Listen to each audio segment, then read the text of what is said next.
الحمد لله نحمده ونستعينه ونستغفره ونؤمن به ونتوكل عليه ونعوذ بالله من شرور أنفسنا ومن سيئات أعمالنا من يهده الله فلا مضل له ومن يضلله فلا هادي له ونشهد أن لا إله إلا الله وحده لا شريك له ونشهد أن سيدنا وحبيبنا ونبينا مولانا محمدا عبده ورسوله صلى الله تبارك وتعالى عليه وسلم. أما بعد، باب أسماء النبي صلى الله عليه وسلم وصفاته.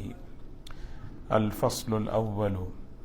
عن جبير بن مطعم رضي الله عنه قال: سمعت النبي صلى الله عليه وسلم يقول: إن لي أسماء، أنا محمد وأنا أحمد وأنا الماحي الذي يمحو الله بي الكفر وأنا الحاشر الذي يحشر الناس على قدمي وأنا العاقب والعاقب الذي ليس بعده نبي.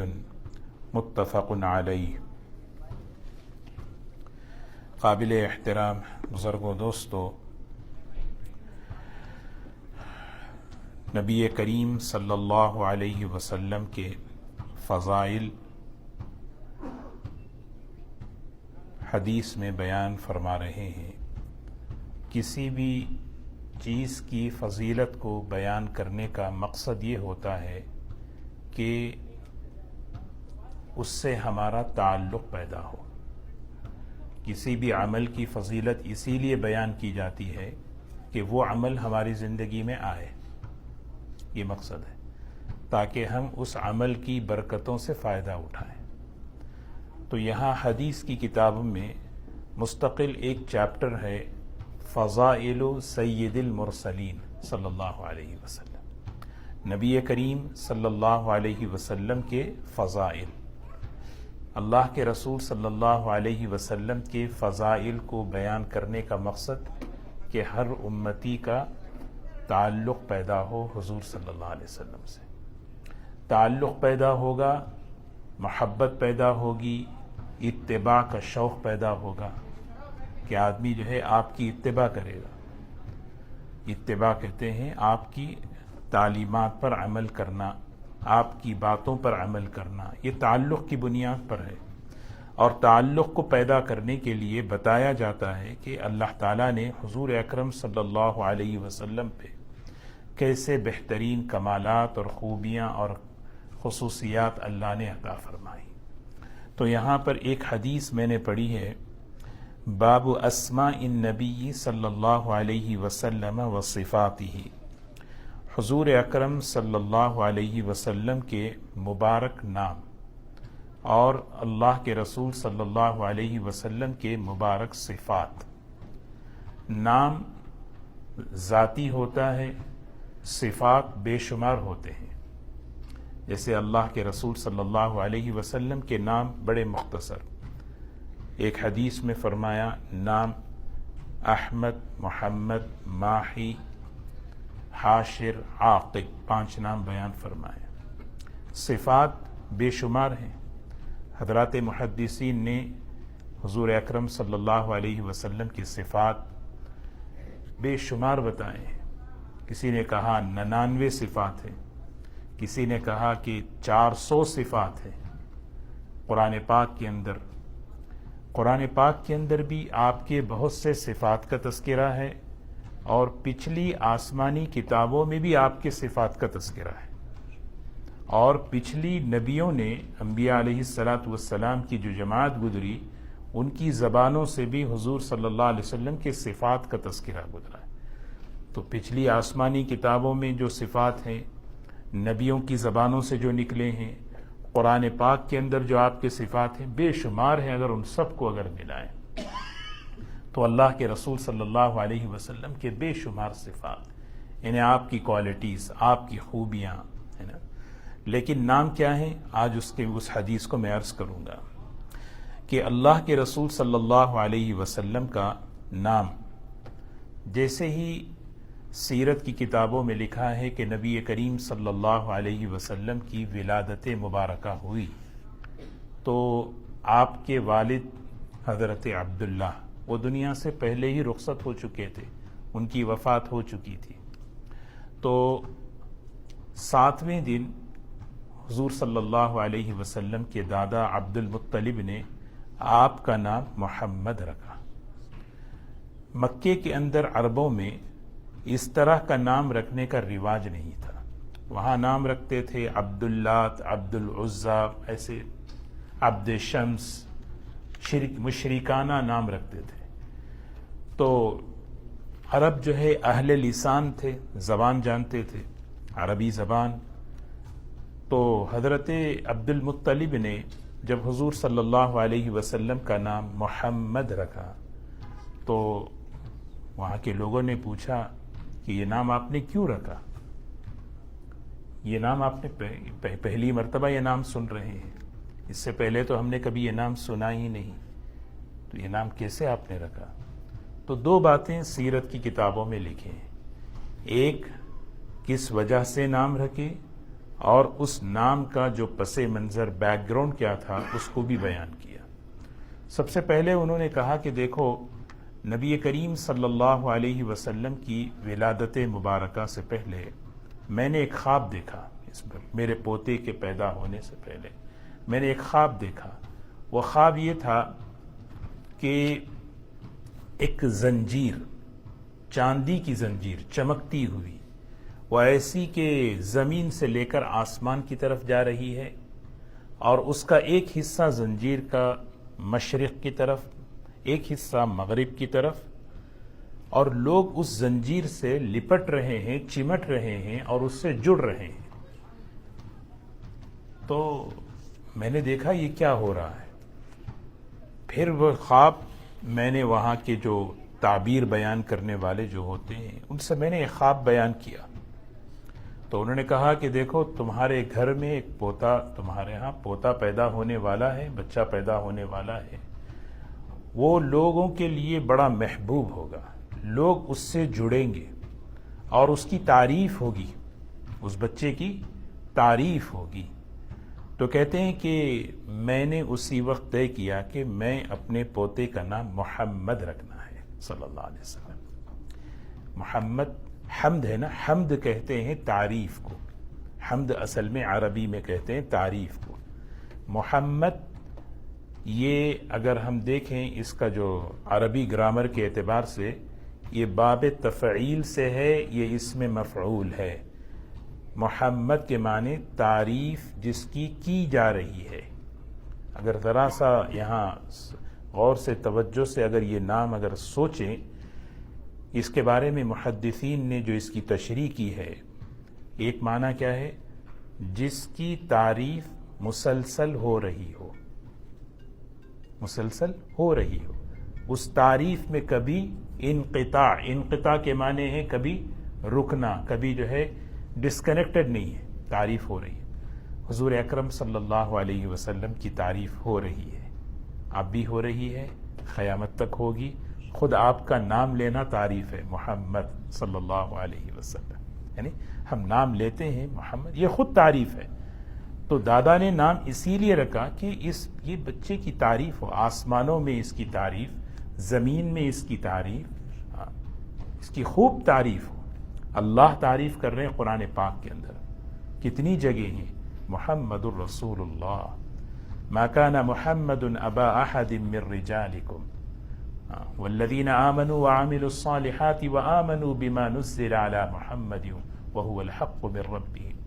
قرآن پاک کی بے شمار آیتیں ہیں جن آیتوں میں یہ بتایا گیا ہے حضور اکرم صلی اللہ علیہ وسلم کی تعریف۔ فرشتے تعریف کرتے ہیں، آسمانوں میں انبیاء علیہ السلام تعریف کر رہے ہیں، تورات، زبور، انجیل، ان کتابوں میں تعریف ہے، ان کتابوں میں تعریف ہے۔ تو حضور اکرم صلی اللہ علیہ وسلم کا اسم گرامی جو محمد ہے، اس کی وجہ یہ ہے کہ یہ دنیا کے اندر سب سے زیادہ ان کی تعریف، اور تعریف انتہا درجے کی تعریف، اور اس تعریف میں تسلسل ہو۔ اب دیکھیں کتنی مثالیں پیش کروں. درود شریف ہے، پڑھتے جا رہے ہیں پڑھتے جا رہے ہیں پڑھتے جا رہے ہیں. اذان ہو رہی ہے، اذان کے سلسلے میں کوئی جو ہے نا کیا نہیں ہے. جیسے جیسے سورج کا نظام چل رہا ہے، پوری دنیا کے اندر نمازوں کے اوقات چل رہے ہیں، کہیں نہ کہیں ہر لمحہ اشہد ان محمد الرسول اللہ صلی اللہ علیہ وسلم کی آواز لگ رہی ہے. یہ ہے محمد صلی اللہ علیہ وسلم. حضور اکرم صلی اللہ علیہ وسلم کی کنیت سمجھتے ہیں نا؟ کنیت وہ ابو القاسم ہے. حضور اکرم صلی اللہ علیہ وسلم کے ایک بیٹے تھے جن کا نام قاسم تھا. قاسم اس وجہ سے ابو القاسم. کنیت کہتے ہیں بیٹے کی طرف نسبت کر کے نام رکھنا. یعنی کسی کے مثال کے طور پر اب جو ہے کسی کے بیٹے کا نام فیضان ہے تو ابو فیضان انہیں کہنا. کسی کے بیٹے کا نام سفیان ہے، ابو سفیان کہنا. کسی کے بیٹے کا نام عبد الرحمن ہے تو ان کو کیا ہے، والد کو کیا کہہ رہے ہیں، ابو عبد الرحمن. یہ کنیت. تو حضور اکرم صلی اللہ علیہ وسلم کی مبارک کنیت کیا ہے، ابو القاسم. جیسے حضرت ابو بکر رضی اللہ تعالی عنہ. اب آپ یہاں پہ یہ نہ سوچیں کہ ابو بکر کا کیا مطلب، بکر حضرت ابو بکر کا کوئی بیٹا تھا؟ کیا وجہ ہے ان کو ابو بکر کہتے ہیں؟ یعنی کیا وجہ ہے کہ انہیں ابو بکر کہا؟ حضرت ابو بکر رضی اللہ تعالی عنہ کا جو اصل نام ہے وہ کیا ہے، وہ عبد اللہ. وہ عبد اللہ ہے. ان کی کنیت ابو بکر ہے. اور بکر عربی میں دو معنی میں آتا ہے. ایک معنی یہ ہے کسی چیز میں پہل کرنے والے، پہل کرنا، آگے بڑھنا. اسلام میں آگے بڑھے، قربانی میں آگے بڑھ رہے ہیں، ہجرت میں آگے بڑھ رہے ہیں، اسلام لانے میں سب سے پہل کرنے والے بکرا. بکر ابو بکر، بکر کہتے ہیں. کسی بھی چیز کا ابتدائی حصہ، دن کا ابتدائی حصہ، موسم کا سب سے پہلا پھل ہے نا، کوئی بھی چیز کا، اس کو کہتے ہیں بکر. تو ابو بکر، ابو بکر کو ابو بکر اسی لیے کہا جاتا ہے یہ اسلام میں یہ کیا کیے، پہل کیے. ایک اور نام آپ حضرات سنے ہوں گے حدیث کی کتابوں میں، ابو بکرہ. ابو بکرہ، وہ ابو بکرہ وہ الگ ہیں صحابی. بکرہ یہ اردو والا بکرہ نہیں ہے. بعض مرتبہ جو ہے نا اردو میں عربی میں بہت فرق ہوتا ہے. جیسے ایک امام حرم ہیں، ماشاءاللہ بہترین قرآن پڑھتے ہیں، شیخ بندر بلیلہ، آپ نے سنا ہوگا، بہت اچھا قرآن پاک پڑھتے ہیں. شیخ بندر بلیلہ. کوئی نام بندر رکھ سکتا ہے؟ کوئی نام پوچھے، فون کرے کیا نام رکھنا ہے، بندر رکھ لو. کیا بتا رہے ہیں آپ؟ بندر عربی میں خوبصورتی کو کہتے ہیں. اردو والا بندر نہیں ہے. جو عربی میں بندر ہے وہ بندر ہے خوبصورت. شیخ بندر بلیلہ. تو بکرا جو ہے نا وہ عربی والا بکرا. بکرا اصل میں کہتے ہیں رسی کو. حضور ایک غزوے میں ایک صحابہ اکرام حضور اکرم صلی اللہ علیہ وسلم کے صحابہ جو ہے ایک قلعے کا محاصرہ کر لیے تھے. پورے دشمن اندر ہیں، اب پورے صحابہ اس قلعے کو گھیرے ہوئے ہیں. تو ایک جو صاحب تھے وہ جو ہے رسی ڈال کر قلعے سے جو ہے نا نکل کر باہر آ گئے. صحابہ انہیں جو ہے پکڑ لیے، حضور صلی اللہ علیہ وسلم کے پاس لے گئے. آپ نے انہیں پوچھا جب دروازہ بند تھا تو آئے کہاں سے؟ تو وہ صاحب کہنے لگے میں رسی ڈال کر جو ہے وہاں سے کود کر آیا اور میں اسلام قبول کرتا ہوں. تو آپ نے اس موقع پر ان کو فرمایا تم ابو بکرا ہو. سمجھ رہے ہیں؟ بکرا یعنی بکرا، رسی. بھئی یہ آدمی رسی ڈال کر جو ہے باہر سے نکل کر، قلعے سے نکل کر آیا ہے، اس کو ابو بکر. ابو ہریرہ. ابو ہریرہ، حضرت ابو ہریرہ رضی اللہ عنہ کا نام کیا ہے؟ عبد الرحمن. لیکن ان کا ابو ہریرہ کیوں کہتے ہیں؟ مشہور ہے.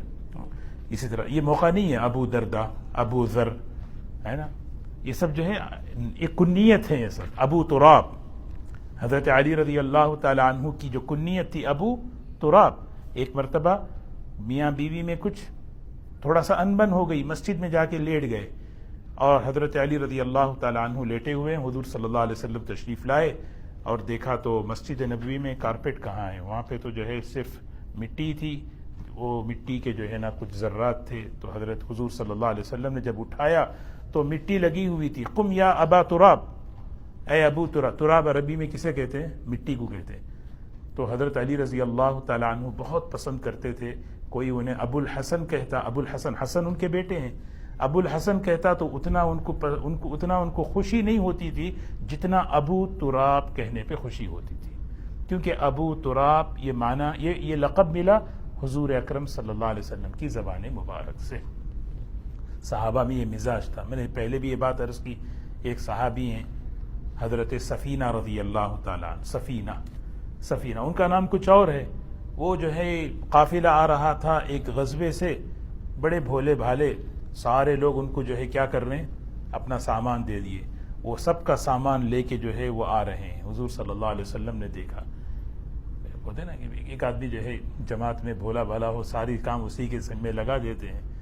کوئی کام ہو جائے، بھئی تم آپ بھی یہ کر لو، آپ بھی یہ کر لو، ہاں آپ بھی یہ کر لو. وہ آدمی کہتا ہے ٹھیک ہے ٹھیک ہے ٹھیک ہے. وہ صاحب جو ہے اٹھا کے پورا سامان لے کے آ رہے ہیں. تو حضور صلی اللہ علیہ وسلم نے فرمایا یا سفینہ. سفینہ عربی میں کہتے ہیں کشتی کو. انہیں پورا جو ہے کیا ہے وہ یو سارا سامان لے کے آ رہے ہیں. تو وہ بہت پسند کرتے تھے اور انہوں نے کہا بھی میرا نام اب سے جو ہے بس سفینہ ہی ہے. تو کنیت حضور اکرم صلی اللہ علیہ وسلم کی جو ہے ابو القاسم. ایک نام آپ کا محمد صلی اللہ علیہ وسلم. محمد جو ہے اس میں مفعول ہے. اس میں یہ معنی ہے کہ آپ کی تعریف مسلسل تسلسل کے ساتھ چلے گی، چل رہی ہے. اور دوسرا جو نام ہے وہ انا احمد. یہ دو بڑے نام ہیں. احمد کیا ہے؟ احمد کسے کہتے ہیں؟ احمد یہ اسم تفضیل کا صیغہ ہے. تفضیل کا مطلب یہ ہے کہ سب سے زیادہ اللہ کی تعریف کرنے والے آپ ہیں. سب سے زیادہ اللہ کی حمد کرنے والے. اللہ کی حمد آپ نے سب سے زیادہ اس کائنات کے اندر تمام نبیوں میں سب سے زیادہ حمد آپ نے کی ہے. اللہ کی حمد، اللہ کی تعریف. سیرت کے اندر ایک اور بات لکھی ہے کہ احمد جو ہے حضرت آمنہ نے رکھا. حضرت آمنہ نام صحیح ہے، آمینہ نہیں ہے، آمنہ ہے. میم کے سکون کے ساتھ نام لیا جاتا ہے آمنہ. آمینہ نہیں ہے نام. ٹھیک ہے، بولنے کوئی غلط نہیں ہے، لیکن آمنہ. جیسے فاطمہ نہیں ہے، فاطمہ نام ہے نا. تو حضور صلی اللہ علیہ وسلم نام بھی جو ہے نا صحیح طریقے سے لینا چاہیے. اصل میں نام اسی طرح رکھ رہے ہیں جیسے محمد صلی اللہ علیہ وسلم. محمد نام رکھ رہے ہیں. یہ خاص طور پہ یہ نام، اس کو صحیح بچوں کا نام رکھیں. ہم اپنے ایکسنٹ سے پکاریں، ہم اپنے محمد نہیں، محمد صلی اللہ علیہ وسلم. بچے کا نام رکھیں محمد. یعنی اچھے طریقے سے ادب کے ساتھ. یہ ایک واقعہ ہے سلطان محمود غزنوی رحمۃ اللہ علیہ. عجیب ان پر جو ہے حضور صلی اللہ علیہ وسلم کی محبت کا، عظمت کا ایسا غلبہ تھا کہ ان کے ایک ساتھی تھے جو وزیر، ان کا نام تھا محمد تاج الدین، اور انہیں ہمیشہ جو ہے نا محمد کہہ کے پکارتے تھے. ایک مرتبہ محمود غزنوی رحمۃ اللہ علیہ نے انہیں تاج الدین کہہ کے پکارا تو تھوڑا سا اپسیٹ ہو گئے. میرا پیارا نام. ہمارے ایک صاحب تھے مسجد میں، محمد ایوب صاحب، انتقال ہو گیا کچھ مہینوں پہلے. اللہ تعالیٰ ان کی مغفرت فرمائے. وہ ان کا اصل نام تھا محمد ایوب. تو ایوب سے مشہور ہوئے، وہ ایوب سے مشہور ہوئے. لیکن ماشاءاللہ آخری زندگی کے آخری ایام میں وہ جو ہے وہ چاہتے تھے کہ مجھے محمد کہہ کے پکارے، مجھے محمد کہہ کے پکارے. تو اب عادی ہیں ایوب بھائی بولے میں تو میرا محمد کہہ کے پکارے آپ، یعنی آپ مجھے محمد کہہ کے پکارے. تو انہوں نے جو ہے نا تاج الدین کہہ کے پکارا. وہ تھوڑا سا کام کرے چلے گئے. مجھے ان کو دل میں بات آئی کہ میرے سے غلطی کیا ہوئی جس کی وجہ سے جو ہے بادشاہ جو ہے مجھے محمد کہہ کے نہیں پکارے. نام میرا جو اصل نام ہے وہ نہیں، کیوں دوسرا نام کیوں لیے. 3 دن تک آئے نہیں وہ فکر میں کہ میرے سے غلطی کیا ہوئی، میری کیا وجہ تھی. تو 3 دن کے بعد بلایا بادشاہ نے کہ کیا وجہ ہے کیا. کہنے لگے کہ بات اصل میں دل میں کھٹک رہی ہے، پریشان ہوں کہ آپ ہمیشہ مجھے محمد کہہ کے پکارتے ہیں، آج آپ نے 3 دن پہلے مجھے تاج الدین کہہ کے پکارا. تو انہوں نے بڑا بہترین محبت کی بات کہی. فرمایا دیکھیں بات اصل میں یہ ہے کہ میں ہمیشہ تمہیں محمد کہہ کے پکارتا ہوں، لیکن جس وقت مجھے ضرورت تھی تمہیں بلانے کی کام کی، اس وقت میں وضو سے نہیں تھا، اور میں نہیں چاہتا تھا کہ وہ اس میں وہ نام، مبارک نام، بغیر وضو کے میں اپنی زبان سے لوں۔ تو محبت، عظمت، ادب کرنے والے ایسے بھی گزرے ہیں۔ تو ماشاءاللہ ہم اپنے بچوں کے نام محمد، احمد، محمود، یہ بہترین نام ہے، رکھنا چاہیے، اور رکھ کر ان کو اچھے طریقے سے ان کو پکارنا چاہیے۔ اس کی برکتیں، اس کا نفع، اس کا فائدہ انہیں ملتا ہے۔ تو میں عرض یہ کر رہا تھا کہ دوسرا جو نام ہے وہ ہے احمد، جو صلی اللہ علیہ وسلم سب سے زیادہ اللہ کی حمد بیان کرنے والے۔ اور یہاں پر ایک محدثین نے بڑی بہترین بات لکھی ہے، بہت اچھی بات، غور کرنے کی ہے۔ حمد ہمیشہ آخر میں ہوتی ہے۔ آپ دیکھو کھانا کھانے کے بعد کیا پڑھتے ہیں؟ الحمدللہ الذی اطعمنا وسقانا وجعلنا مسلمین۔ من المسلمین نہیں ہے نا، وجعلنا مسلمین ہے۔ الحمدللہ الذی اطعمنا وسقانا وجعلنا مسلمین۔ ہاں، اگر کہیں من المسلمین ہے وہ لکھا چلا آ رہا ہے۔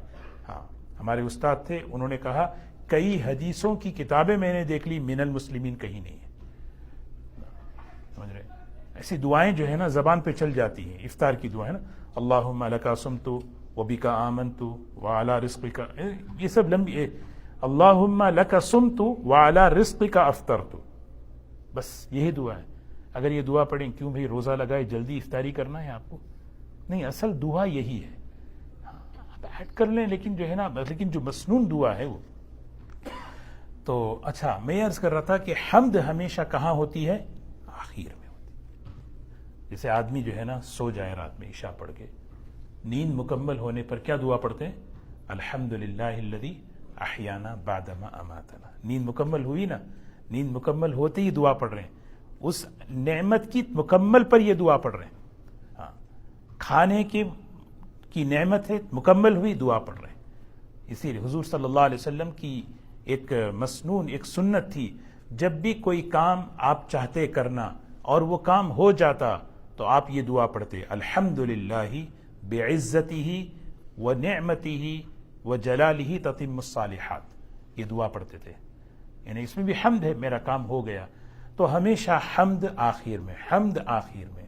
مجلس ختم ہو رہی ہے، سبحان ربک رب العزت عما یصفون وسلام علی المرسلین والحمد للہ۔ تو یہاں پر بڑی بڑی حکمت کی بات لکھی ہے کہ حمد ہمیشہ آخر میں ہوتی ہے۔ ایک سلسلہ اللہ تعالیٰ نے نبوت کا حضرت آدم علیہ السلام سے چلایا، وہ چلتا رہا اور حضور اکرم صلی اللہ علیہ وسلم پر مکمل فرمایا۔ محمد ہیں، احمد ہیں، حمد آخر میں ہوتی ہے، آپ آخری نبی ہیں۔ انشاءاللہ خاتم النبیین کا بھی لفظ آئے گا۔ میں یہ کچھ نام ایسے ہیں جو انشاءاللہ میں آپ کی خدمت میں ایک 3-4 مجلسوں میں عرض کروں گا اس کی تفصیل۔ تو احمد کہتے ہیں اللہ کی بہت زیادہ حمد کرنے والا، اسی لیے جو ہے اس امت کا جو لقب ہے وہ کیا ہے؟ حمادون۔ پچھلی آسمانی کتابوں میں، قرآن پاک میں اس امت کے کئی القاب ہیں، خیر امہ، امتن وسطا، یہ اس قرآن پاک میں اس امت کے نام ہے۔ پچھلی آسمانی کتابوں میں اس امت کا نام ہے الحمادون۔ حماد کہتے ہیں بہت زیادہ اللہ کی حمد و تعریف کرنے والے، یعنی اس میں اشارہ ہے کہ ہمارے مزاج میں شکر غالب ہو، ہمارے نیچر میں حمد غالب ہو، اللہ کی حمد، الحمدللہ الحمدللہ الحمدللہ علی کل حال تک۔ نماز میں کھڑے ہوئے، رب یا رب ربنا لک الحمد حمدا کثیرا طیبا مبارکا فی، یا رب لک الحمد کما ینبغی لجلال وجهک، یعنی حمد، اللہ کی حمد، حمادون، خوب اللہ کی حمد بیان کرنا۔ ہاں، کیونکہ نام یاد رکھیں بھئی، آپ کا یہ نام ہے حماد۔ ہاں، اور اللہ کو پسند ہے نعمت کھاؤ تو الحمدللہ، پانی پینے کے بعد الحمدللہ، ہاں، کوئی نعمت استعمال کریں الحمدللہ، الحمدللہ علی کل حال، ہر حال میں اللہ کی حمد و تعریف بیان کرتا ہوں۔ تو حضور اکرم صلی اللہ علیہ وسلم کا ایک نام محمد اور ایک نام احمد، ایک نام محمد، جس میں کائنات تعریف کر رہی ہے، مخلوق تعریف کر رہی ہے۔ ہاں، بلکہ آپ یہ سوچیں، مشرکین بھی آپ کی تعریف کرتے تھے، پرابلم ان کو یہ تھا کہ لا الہ الا اللہ، مسئلہ صرف اس سے تھا، مسئلہ صرف اس سے تھا، ہاں، کہ ان ھذا لشیء عجاب، یہ جو دعوت آپ دے رہے ہیں ایک اللہ کی، یہ عجیب بات ہے، یہ سمجھ میں نہیں آتی۔ رہی بات آپ کی تعریف، آپ صادق ہیں، آپ امین ہیں، آپ ایسے ہیں، آپ وہ مشرکین مکہ بھی آپ کی تعریف بیان کرتے تھے، ہاں تعریف وہ بھی بیان کر رہے ہیں، نہیں پرابلم ان کو یہ تھا کہ بھئی کہ نہیں یہ دعوت نہیں دینا ہے آپ، یہ دعوت ہمیں سمجھ میں نہیں آتی، اس کو آپ روک دو، بس آپ بہت کچھ ہیں۔ لیکن اللہ کے رسول صلی اللہ علیہ وسلم اسی مقصد کے لیے بھیجے گئے تھے، آپ نے اس کی دعوت دی، کوئی اس میں جو ہے سمجھوتا، اس میں کوئی نیگوشیٹ نہیں کیا۔ تو فرمایا وَأَنَا الْمَاحِي الَّذِي يَمْحُ اللَّهُ بِهِ الْكُفْرَ، میں ماحی ہوں، ماحی کہتے ہیں مٹانے والا، اللہ تبارک و تعالی میرے ذریعے سے کفر کو مٹائے گا۔ ایک ترجمہ اس کا یہ بھی ہے کہ اللہ تعالیٰ میرے ذریعے سے گناہوں کو مٹائے گا۔ گناہوں کو کیسے مٹائے گا؟ اس کے دو راستے ہیں۔ جب ہم درود شریف پڑھتے ہیں، درود شریف کی برکت سے گناہ معاف ہوتے ہیں۔ جب ہم ایک سنت پر چلتے ہیں، سنت کی برکت سے گناہ معاف ہوتے ہیں۔ تو آپ کو ماحی کہا گیا۔ وَأَنَا الْحَاشِرُ، حاشر کہتے ہیں اکٹھا کرنا، جمع کرنا، جمع کرنا، آپ جمع فرماتے تھے، جمع کرتے تھے۔ قیامت کے دن آپ ہی کے ذریعے سے، آپ ہی کے قدم مبارک سے حشر قائم ہوگا، سب سے پہلے آپ اپنی قبر مبارک سے اٹھیں گے۔ وَأَنَا الْعَاقِبُ، اور میرا نام عاقب ہے۔ عاقب اسے کہتے ہیں کہ جس کے بعد کوئی نبی آنے والا نہیں۔ بخاری شریف اور مسلم کی روایت ہے۔ اللہ تبارک و تعالی ہمیں ہمارے دلوں میں حضور اکرم صلی اللہ علیہ وسلم کی محبت نصیب فرمائے۔ یہ کتاب الفتن، اور اس فتن کے بعد جو ہے مناقب، اس کا ربط بھی یہی محدثین لکھتے ہیں۔ دیکھو کہ یہ بہت بڑی بنیادی ضرورت ہے کہ ہم اپنی نسبت، اپنا تعلق اللہ کے رسول صلی اللہ علیہ وسلم سے مضبوط کریں۔ اگر یہ چیز مضبوط نہیں ہوگی تو فتنوں میں مبتلا ہونے کا اندیشہ ہے۔ یہ چیز اسی لیے محدث، یعنی ایسا نہیں ہے کہ رینڈم کوئی چیز ہو رہی ہے، یہ کتاب الفتن کے بعد کتاب الفضائل حضور صلی اللہ علیہ وسلم کی اسی لیے ہیں تاکہ ہماری نسبت مضبوط، ہمارا تعلق مضبوط ہو۔ یہ جتنا مضبوط ہوگا نبی صلی اللہ علیہ وسلم کی سے ہماری نسبت، اتنا ہی ہم جو ہے اللہ تعالیٰ فتنوں سے ہماری حفاظت فرمائے۔